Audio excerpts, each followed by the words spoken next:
Sean McDermott put Cole Bishop on notice. We're breaking down what it all means today on Locked On Bills.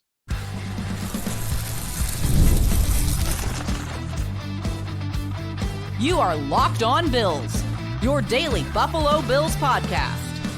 Part of the Locked On Podcast Network, your team every day. What's up, Bills Mafia? It's Joe Marino, author of the Herd Mentality Substack, co-host of the Locked On NFL Scouting Podcast, co-host of the NFL First Read Podcast, and I'm your host of Locked On Bills. Want to thank you for making Locked On Bills your first listen every day, and a big welcome and shout out to our everydayers. You know who you are. Those of you who never miss a single episode, I appreciate you all being here very, very much. I'd also like to invite you to subscribe or follow for free on YouTube or wherever you listen to podcasts. We're part of the Locked On Podcast Network, your team every day. Well, folks, welcome in. We've got a lot to do. I want to share my thoughts on the latest episode of Hard Knocks. The Bills made a bunch of roster moves.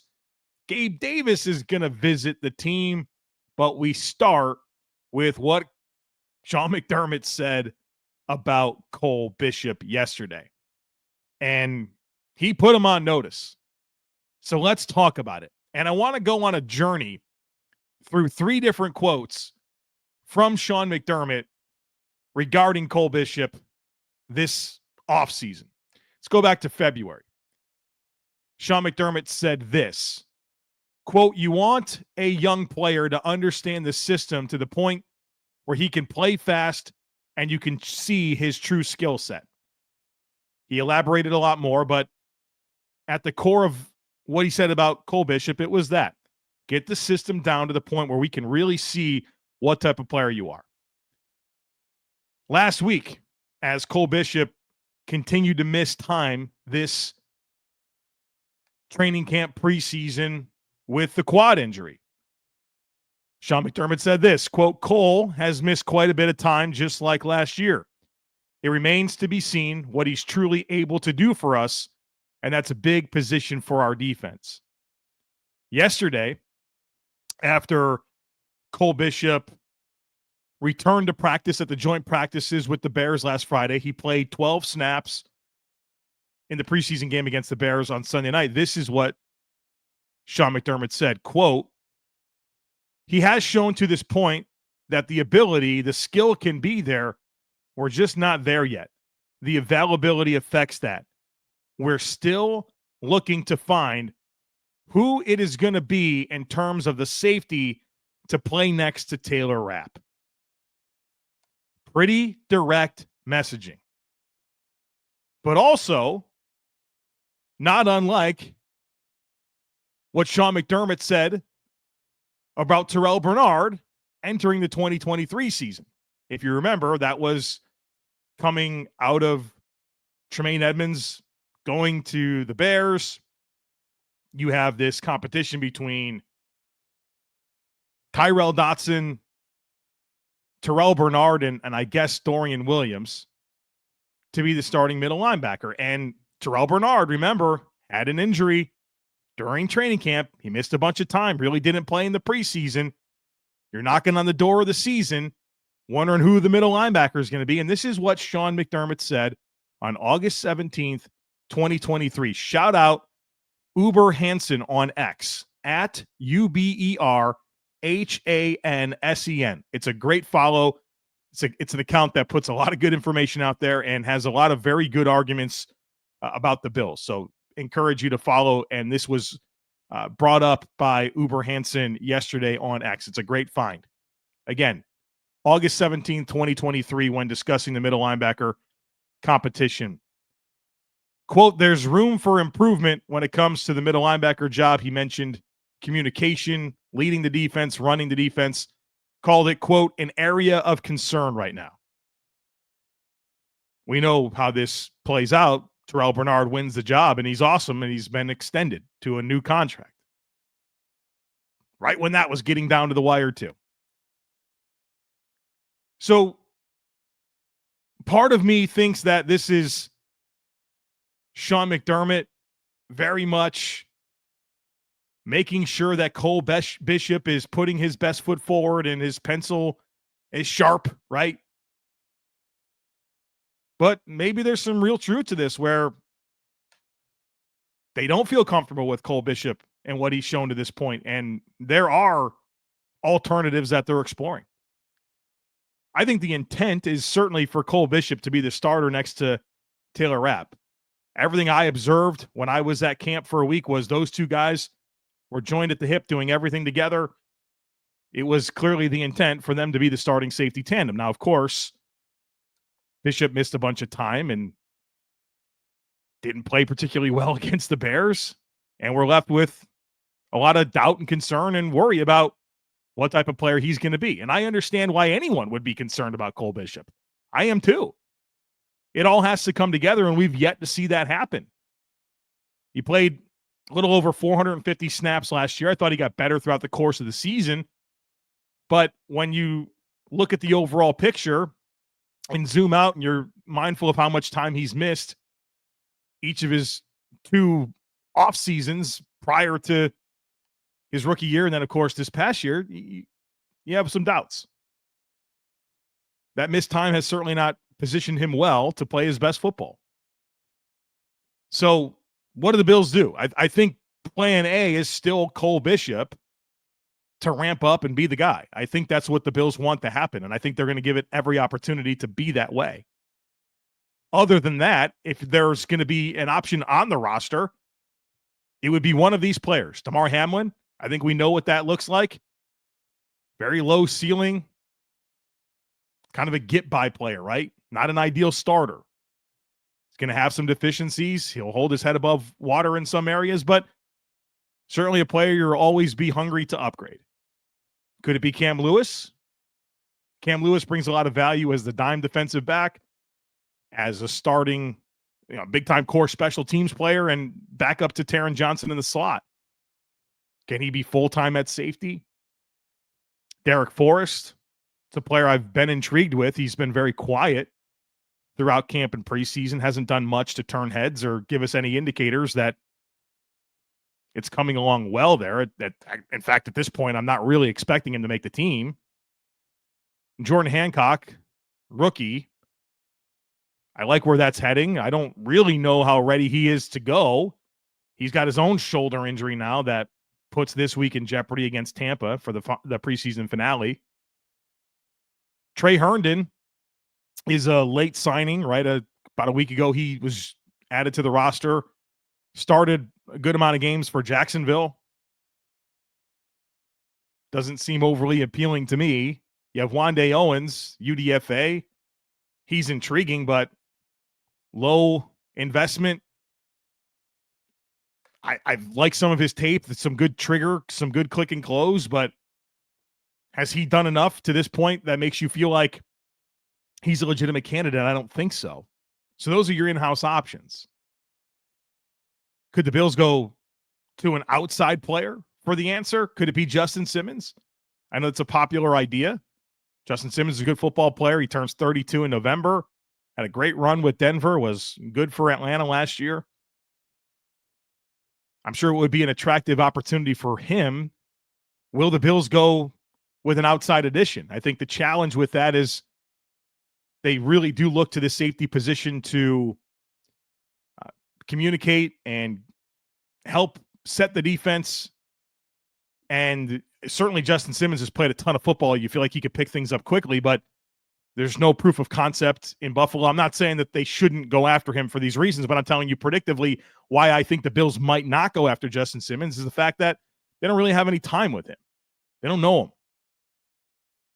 I don't think that this regime is the type of regime that's going to do the Lawyer Malloy thing and sign a safety, just prior to the opener, and the next thing you know, this guy's starting. I could be wrong. I just don't think it's going to play out that way. And then the other idea I see floating around is Jordan Poyer, who's now 34 years old, who looked like an expired player his last year in Buffalo. He was a disaster for the Dolphins last year. Jordan Poyer has not played good ball in a while. He knows the system. I guess there's that, right? Where's he at? Has he been training? Is he ready to go? his last Instagram post, he was somewhere exotic, doing some different kind of stuff. I didn't particularly care for Jordan Poyer's quote about his time in Miami and how he wasn't willing to lay it out there for his teammates in Miami. I mean, does he still got that dog in him? Because that's what made Jordan Poyer a dude. I don't know. I don't know where he's at. So I'm not really expecting an outside addition. I think they're going to see this through with Cole Bishop. And if not, I think it'll be one of these players that are on the roster. But I also hope that this is a parallel to the Terrell Bernard conversation where there was concern. There's direct messaging, and then it played out wonderfully. So that's what I think we're all rooting for. Nervous about it for sure. But I still think this is Cole Bishop's job to lose. And I think the reality of that overall conversation is, while maybe Cole Bishop hasn't quite claimed it, I'm not sure anyone else has either. And you have a young player with physical upside. I think you have to see it through. That shouldn't stiff arm you from thinking about a Justin Simmons. That would be attractive to me. But I don't think predictably the Bills are going to do that. But stay tuned. We'll see what happens.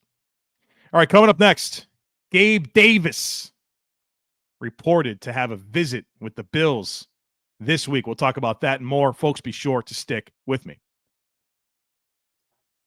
This episode is presented by Yahoo Fantasy. Fantasy football is back. Fire up the group chat. Get your draft board ready and buckle up for a season filled with breakouts, busts, and all the overreactions we live for. It's all going down on Yahoo Fantasy. This year and every year I play on Yahoo Fantasy, and you should too, whether it's your first ever league or a veteran in your 1 millionth league. I've used Yahoo Fantasy for years, and I love how smooth the draft day experience is. It's easy to set up a league. The mobile app is awesome, and the message boards are super fun for all the smack talk.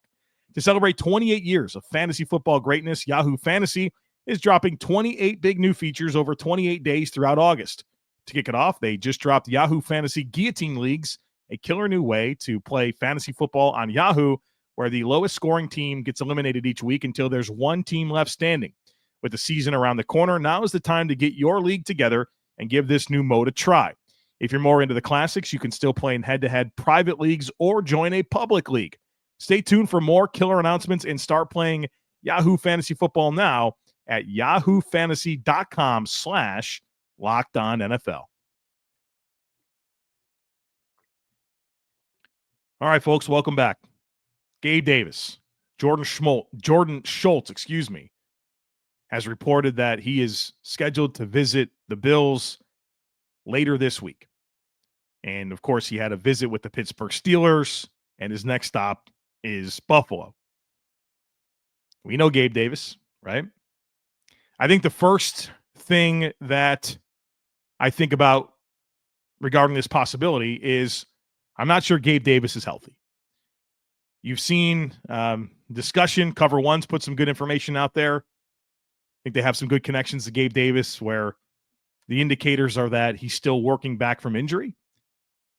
And that's been echoed by a few other people as well. So if the Bills were to bring in Gabe Davis, would he start on the PUP list? That feels pretty likely.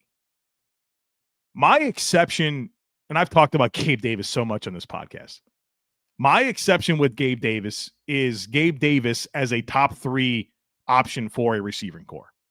I think he's too limited of a player for a high-volume receiving role. I think he can help an offense. I think he's a good blocker. I think he has good size and ball skills down the field. But because he's a limited route runner, because he doesn't have yards after catch ability, it doesn't make sense for him to be a 75-plus target player. I think he's just too limited, and he constipates your offense. I would think if Gabe Davis at this point were added to the Bills, we're talking about as a wide receiver 4, 5, or 6. More of a Mac Hollins type role than the role that he held previously in Buffalo. And wide receiver 4 through 6 is open. Sean McDermott indicated that during his press conference yesterday. He said, we got a good feel for who the top 3 are, but after that, It feels pretty wide open. And you've got Elijah Moore, you've got Curtis Samuel, you got Tyrell Shavers. What else? Laviska Shenault. You could certainly look at that cast of players and feel like Gabe Davis can elevate that group. So if he's a 4 through 6, okay. Miss me with the idea of him being a top 3. That's always been my exception.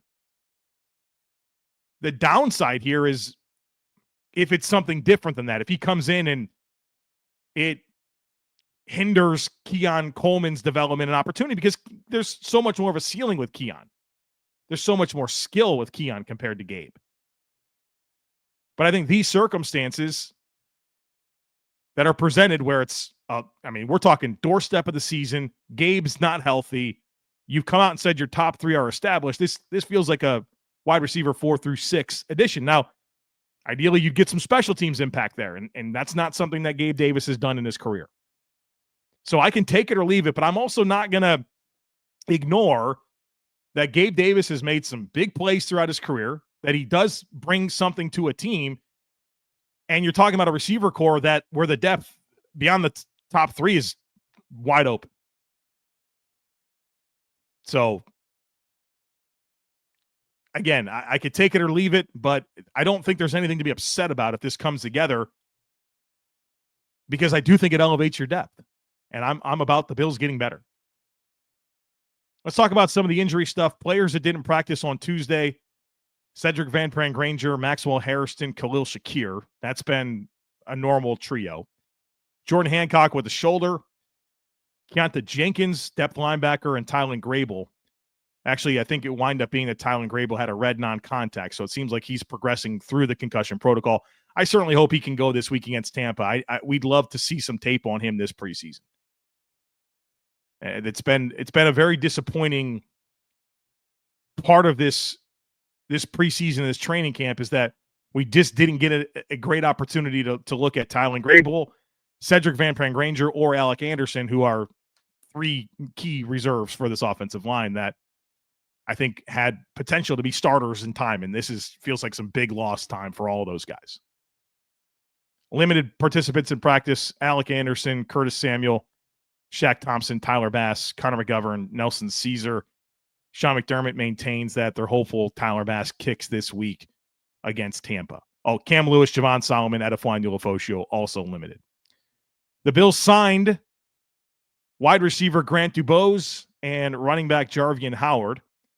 Dubose, draft pick by the Packers in 23 out of UNC Charlotte, and he spent last year with Miami, played in 3 games. Dubose, I watched him a lot in college. He's like 6'2", 210, physical receiver with ball skills.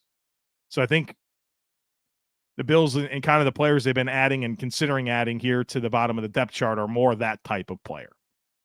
I don't expect much here for him to crack this roster, but he's a guy that you would watch coming out of college and say, wide receiver 5 or 6, size, ball skills, translates well to teams. You should see some blocking ability, physical player.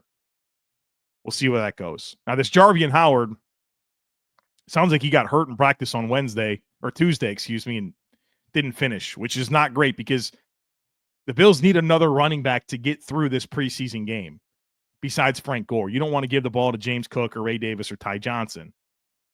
You want it to be Frank Gore and Darrington Evans. Well, the problem is that the Bills put Darrington Evans on injured reserve, so he won't be able to help the Bills. You sign this running back, and then he gets injured on his first practice, early in the first practice. And so we'll see how that comes together, but I think the Bills are going to be looking for a running back to help get through this game on this weekend. The Bills also waived injured defensive back to Corey Couch and wide receiver Caden Prather. So waived injured means you are waived, and if you go unclaimed, then you revert back to the Bills injured reserve. And from there, they can remain on injured reserve, or the team could reach an injury settlement with the player and they could be released. And we saw that happen with Balin Spector. We'll see where this goes. I don't know that these players would be claimed. And then I don't know from there if the Bills would want to just keep them on IR or get to that injury settlement and go from there. But Caden Prather as a draft pick this year, I always thought he was a long shot. And then, he's had this hamstring injury pretty much all of camp and is obviously behind and not really been able to show what he can do. So that does leave an open roster spot. You move 3 and couch Prather and Evans. You bring back you sign DeBose and Howard, and looks like Howard might be done too. So you got some open roster spots here. We'll see how the Bills attack that. But the big story here in segment 2 is Gabe Davis coming in for a visit. We'll see where it goes, and if the Bills sign it, we'll sign him. We'll obviously learn more about where Gabe is in terms of availability and break down what it means for the Bills offense if and when it happens. All right, Hard Knocks. We got episode 3 last night, and got plenty to say about it. We'll do that here next. Folks, be sure to stick with me. Have you ever decided at the last minute to head to a ball game with friends or family? Maybe it's game day and you suddenly realize that you'd like to be in the stands. That's exactly where Gametime comes in. It's the easiest way to grab last-minute tickets without the stress. With the money you save on tickets, you could splurge on food, drinks, merch, or even invite a bigger group to come with you. Gametime makes that all possible. Gametime makes buying tickets fast and simple. Plus, the prices on the app actually drop the closer you get to the start of the event, and they've got incredible last-minute deals, clear seat views, and a lowest price guarantee.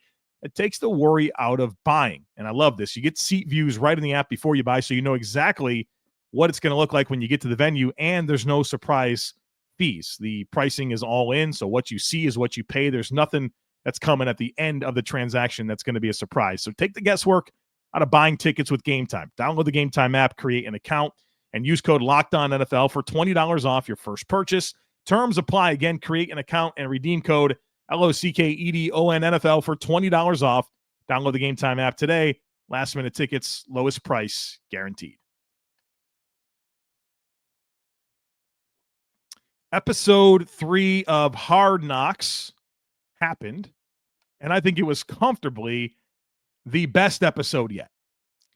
Last week, I gave my Hard Knocks reaction, and I talked about how, as a Bills fan, I'm loving Hard Knocks, but as a fan of another team, I don't think I'd enjoy it. It feels very much like I'm watching a Bills YouTube video, like an embedded video, and it seemed like it was just not really gripping or compelling. I love the feel-good nature of it and highlighting some cool stuff about the Bills, but it really lacked the essence of what I thought made Hard Knocks a great show that I've watched previously in my life. And a lot of people came back at me and was like, we don't want the drama. We don't want drama. We're not looking for Antonio Brown or riffs or internal fighting. And that's not what I'm saying. That's not what I was saying. What I'm looking for is really bring to life the rigors of training camp, the position battles, the urgency of what's at stake. Give me some storytelling. That's what I'm wanting. I'm not wanting drama. I don't want to see, goofy internal problems. That's not what I'm saying. You could a team with zero drama has drama because you got 91 guys competing for 53 spots. That's dramatic. Doesn't mean you have to have riffs and fight and goofy stuff going on, but you can make that interesting. And I think they finally did that in this episode. Let me tell you about my favorite parts. The McDermott speeches. First 2 episodes, McDermott was fine. But this time, I think they really did a good job of putting some stuff out there that allowed you to feel his messaging a little bit more. And you could feel him pushing the team to elevate their performance. And I thought he did a very good job of doing that and being motivating and being interesting. I thought the McDermott speeches were phenomenal. They were a bright spot in this episode for sure. Talking about the attack piece, talking about energy, but then how about the Jimmy Charlo bit? And I felt pretty good about seeing that come to life because I called him out in a positive way on the All-22 review where I'm like, I think this guy's a maniac on special teams, and under the circumstances for him to be making the plays that he's making is really impressive and popping to me. And you saw Sean, single out Jimmy in a positive way in front of the entire team and said, look, you can make a special teams play like this. You're getting more reps. Your reps are going up. That's how you earn playing time. It was a really cool moment. Then you kind of get into the backstory with Jimmy Charlo, and he goes to Army and he's a UDFA of the Jets and he tears his ACL and he thought he was never going to play football again. And he's on the couch. He gets a call from the Bills, and the next thing you know, he's shaking off rust, trying to make a play, trying to do something to impress somebody to get a chance. That's fun. That's exciting. That's interesting.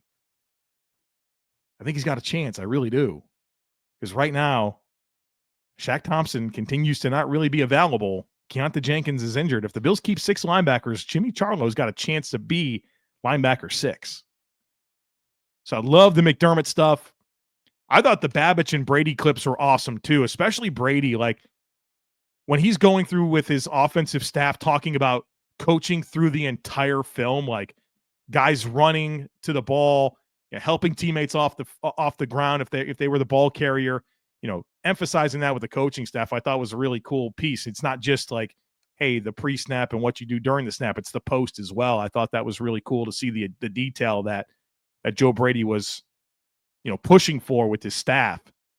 And Bobby Babich, the same thing, coaching energy, telling his coaches to get on guys if they're not running the ball and trying to maintain a standard. You saw him be pretty fired up about some things as well. One thing that I've really enjoyed about the Bobby Babich clips is how often, as the defensive coordinator, he talks about Josh Allen. And he's in the talking to the defense in this Hard Knocks episode, and he's saying 3 plays and we got to get the ball back to Josh Allen. Or he's getting on Joey Bosa a couple episodes ago about, hey, like, dude, stay off of 17. That dude makes this work. So I love, even the defensive coordinator being mindful of the importance of Josh Allen and the impact that he has on this team. So I thought that was really fun. How about the James Cook extension bit? My prevailing thought on that was just the feeling of relief across the board. Whether it was Brandon Beane and he's talking to his assistant like that next morning and saying, hey, we got James done. And then you could see like just genuine relief and happiness from the assistant and from Brandon. And then James Cook's running into the facility to sign the deal. He's getting emotional when signing it. You could feel the relief. You really could. And then I thought, was it Ty Johnson in that first practice? And he said James looks like he's got those new money legs. It was fun to see that. But I think you can feel a sense of relief that was taken care of. The Ed Oliver horse content. I mean, we all knew that Ed Oliver loved horses, but geez, I mean, this took it to another level. Guy's got 30 horses. He's over there ripping off the names of them, riding these things. I mean, this dude loves it. That's guy's got a real passion for these horses. Good for him. How about the general bromance that you felt amongst the Bills players? I thought a shining moment of the episode was Connor McGovern and his wife. They're back at home, and his wife says this. He's like, these guys just spent the last 2.5 weeks together, day and night at training camp, and it's the first day back. And Josh Allen sends out to the group texts of 30 people. He's like, hey, does anyone want to come over and watch a movie? I mean, how cool is that these guys are so tight-knit like that? And then we get the pizza party scene, and you got offensive linemen there, but you got Greg Rousseau and Daquan Jones and, different coaches that coach different positions. I mean, this stuff is really cool to see come together and just, just the camaraderie that exists, the true relationships. And, when you are playing obviously for yourself, but you have deep rooted relationships with everybody that's around you and you don't want to let them down. I think that's how you can really get the most out of people. And so it's really been, I thought they drove home the culture piece of the Bills in a new way in this episode. And I really enjoyed it. And then what was that improv bit? I'll tell you this. Shout out Gabe Davis for winning whatever the heck that was. I was thinking I wouldn't have a chance. I couldn't keep up. I didn't know if it was, late for me is after 9 o'clock. I try to go to bed early. But I'm watching this. I'm like, I wouldn't have a prayer doing whatever the heck these guys are doing. But that was fun to see it play out. And then it get down to Josh and Caden Davis. And I thought Josh was going to win for sure. And I don't even know what mistake he made because I couldn't keep up, but it was fun to see and looked like it was competitive. And shout out Caden Davis for being able to figure that out. That was really fun, but great episode overall. We finally felt that urgency, the tension of camp. We got storytelling. Even the Jamarcus Ingram stuff where they're showing, how he talks to himself, and then that post-practice walk around the field. And I'm not sure if that was with like a team psychiatrist or team counselor or something like that, but getting a look at that type of stuff. I felt like we got some real behind-the-scenes stuff that I wouldn't necessarily see on an episode of Embedded from the Bills YouTube. So Well done, HBO. You got a good one out there. I've enjoyed the whole thing. I really have.